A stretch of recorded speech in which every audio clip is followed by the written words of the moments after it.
Hello, and this is Omega Rider 1. Today we're going to be doing a review of Needless from Madhouse Animation or Entertainment, what have you. Needless is one of the three shows that I watched actually all at the same time while leading up to one of my reviews. I think it was this, Green Saga, and there was one more. I think it was Gankutsuo that I was watching at the same time. But I digress. Either way, Needless is again one of those shows that you're not really going to see in the mainstream eye, but I happen to find it because I get good on-demand channels. Either way, here's my review of Needless. Plot. Sometime in the 21st century, World War III is waged. The result of atomic attacks on Japan have resulted in a section of Tokyo reduced to nothing but a barren wasteland. Due to its appearance from space as nothing but a black void, it has been dubbed the Black Spot. Within this area, a man known as the Second appeared, wielding unimaginable powers. However, as quickly as he appeared, the Second vanished, leaving behind bits of his powers in select individuals within the Black Spot. These powers are known as fragments, forever marking their owners as undesirables and giving rise to a new collective name, Needless. Now, first I have to point out that Needless is one of the funniest shows that I've seen in a while. The series is a lot of fun with plenty of comedic scenes that transition very well in and out of action scenes and emotional moments.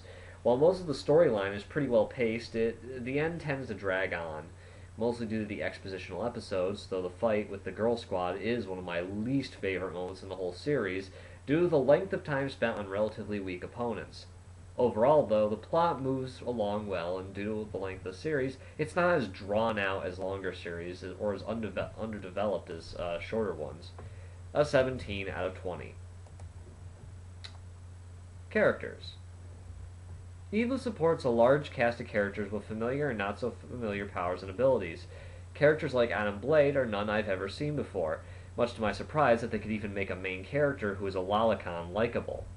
The main problem I found was true fleshing out of the entire cast. Sure, we get both the Adams, Eve, Cruz, and Dr. Guido expanded on, but others who are supposed to be treated as main characters aren't dynamic enough to keep up with them, like Disc, Seto, Solva, and Teriyama, not to mention several main villains. As I said before, I dislike the Girl Squadron, but for more than just eating up screen time.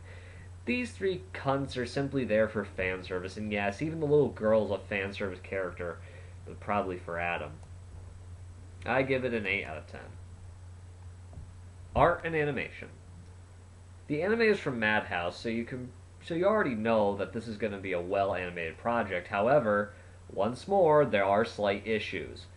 Fan service, especially that of the lolicon persuasion, is excessive at times, though it's also played upon as part of a joke, which makes it worth it in the end. However, the problem that this show uses the dreaded sketch art effect halfway through during one of the fights, and it was painful to watch. Again, if you don't know what the sketch art effect is, or you haven't read my other reviews, I'll explain it here. Sketch art effect is when the animation quality for a show drops, so that when fight scenes occur, they draw in a style where they use, instead of like solid animation lines, they use an appearance similar to that of a sketchbook or the music video for the Aha song "Take on Me." Think of it that way. Still, a 4 out of 5 should suffice. Music. I'm a tad ambivalent in terms of music. The openings and endings are just average to subpar, with the endings in their attempt to woo me with their borderline lolly porn and cuteness actually did more to push me away. Meanwhile, the in-show BGMs are actually awesome, with rocking metal tracks, electronic sounds, and occasional orchestral pieces to appease me. A 3 out of 5. Voice acting. The biggest problems arise from the voice acting. While the cast does a solid performance, the VA for Solva is pretty bad in her execution of lines, as if in some there isn't even a change in tone at all. Though the major problem is with the script itself. Some words aren't pronounced correctly and end up sounding mangled, while certain situations from the Japanese dub, like Dr. Guido giving a speech in English, are just confusing as they aren't changed at all. He speaks in English the entire series in the English dub, yet still has to give a speech in English and make it sound difficult. See what I mean? I give it a 6 out of 10. Overall, though charming and a nice change of pace, I can't recommend the series to many, though I can recommend it. The problems that dragged the show down kept it from truly becoming a great series, but for now it has to be what I consider average.